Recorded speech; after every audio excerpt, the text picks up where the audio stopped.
Hey guys, and welcome to another episode of Mike and the Triple G. Thank you so much for coming down and hanging out with me today. I got a great one for you. We are going to talk to BusLife Pirates. That's right. These guys are known all over the internet, specifically on Instagram and their biggest, which is YouTube. They're all over that.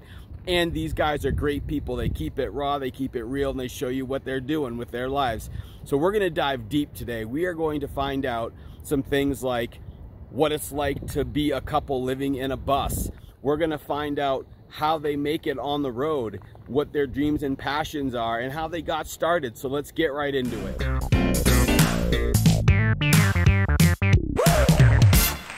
BusLife Pirates. Arr. What you guys got going on over here? Live model. Little model. Live model. Oh yeah. Alright, so BusLife Pirates. We have a YouTube channel. Check us out. Subscribe if you can. Give us a like. Watch the playlist. We got back from Mexico a little bit ago, but for now we're Colorado adventuring here at the Great American Tiny House Festival. Very cool, very cool. Now, do you guys have an Instagram as well, or just a YouTube? We do the Instagram, but not as well as we do the YouTube. The real booty's on YouTube. All right, all right. But it's all BusLife Pirates across all platforms.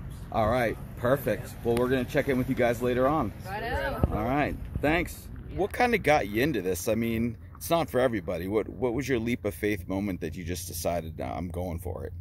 You know, I had been living, doing the Nomad thing, living in a van when we met, and she had plans to build out her pickup truck, and we didn't plan on meeting each other. Neither of us were looking for a relationship, and it just happened. So we did the apartment life thing for about 3 years, and then I had sold my van, and she had said the van's a little too small for us and our dog. So finally, when kind of everything went upside down with the you-know-what, we decided that was the best time. So we went ahead and started building the bus, and she planned the wedding, I built the bus. That was kind of our deal. So I busted out the bus, she did all the wedding planning. Build me my tiny dream home, and we'll meet in the middle. Yep. And then take off from there. So we're trying to make this the longest honeymoon that's ever existed. Right, cool, yeah. Cool. Now, so you started out sort of in an apartment, not in a bus. You didn't meet out here on the road, right? Nope. We met at a yoga teacher training, and I was living in my van at the time, so I was like the weird dude who went to yoga teacher training. I thought it was the coolest thing ever, honestly. Anybody? We're good. Oh, sorry. But yeah, so the yoga teacher training was good, and you know, we wound up meeting there, and I was in my van out back, and I thought it was the coolest thing ever. Yeah, she liked it, so it went well for me. Hey there, sweetheart. But yeah, it went super well. We wound up with you know, I literally met her, and my first thing was like, stay away, like Don't talk to her. She's trouble. Yeah, that was my first impression. So it was definitely not planned. Yeah. But she dug the van and was pretty persistent at asking me out at first, and then I was trying to ask her out, and she was saying no, and then just finally she asked me out, and I said yes, and the rest is history. We wound up doing the apartment thing, working, and then, like I said, when everything happened, my business got shut down due to the series of events, and we figured what better time. We'd been talking about it, and she said if we did a school bus, she was down, and that's all I needed to hear. So I was on it. You know, we bought a bus probably a week later, and I started building it, and I built the whole thing in about 4 months. She planned the whole wedding, and we got married and took off.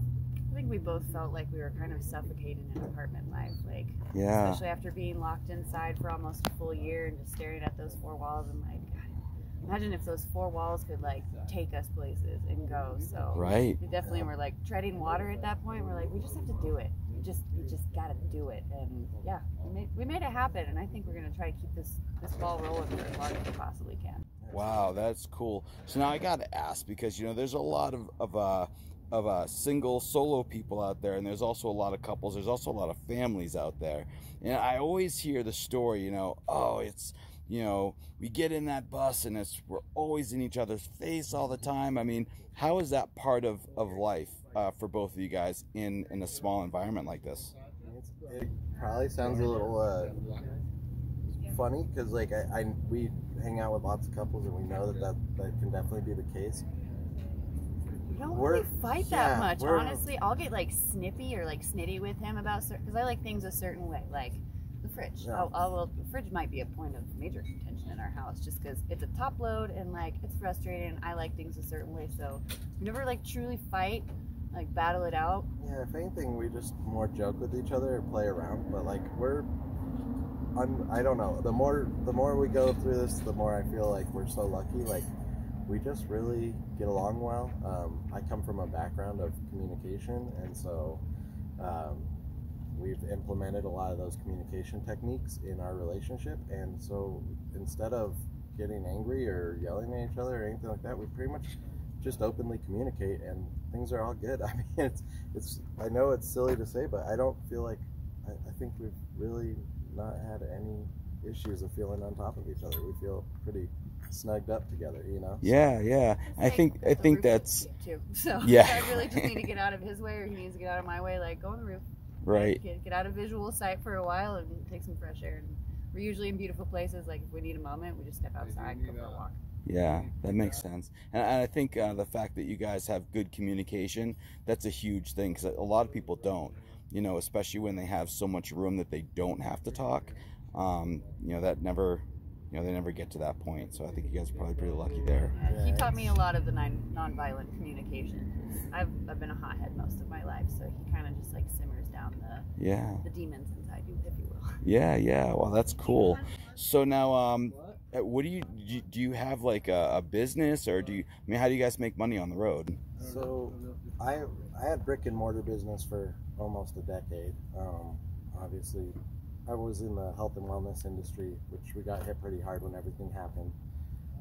And so I had to kind of adapt, and I started getting into learning about finance and price action and price averaging and things like that, and stocks and crypto and NFTs. And honestly, we've been able to, for the most part, kind of use that as our sort of major financial backing. But our goal is, because investments aren't really meant to be week long or 2 weeks long, you know, so right. Our goal really is for us to be able to build our YouTube channel, and hopefully that'll slowly start to support our travels, you know, and it's happening slowly but surely. All right. And then she does bartending and outdoor education for kids. Ah, cool. They're pretty cool about letting her do that when we get in time. Some seasonal work, just kind of floating with what's coming down the pike. So yeah, that's cool. So now you mentioned you have a YouTube channel. What's that? Yep. So we have a YouTube channel. It's a BusLife Pirates, just like you know, all of our social media. So Instagram, YouTube.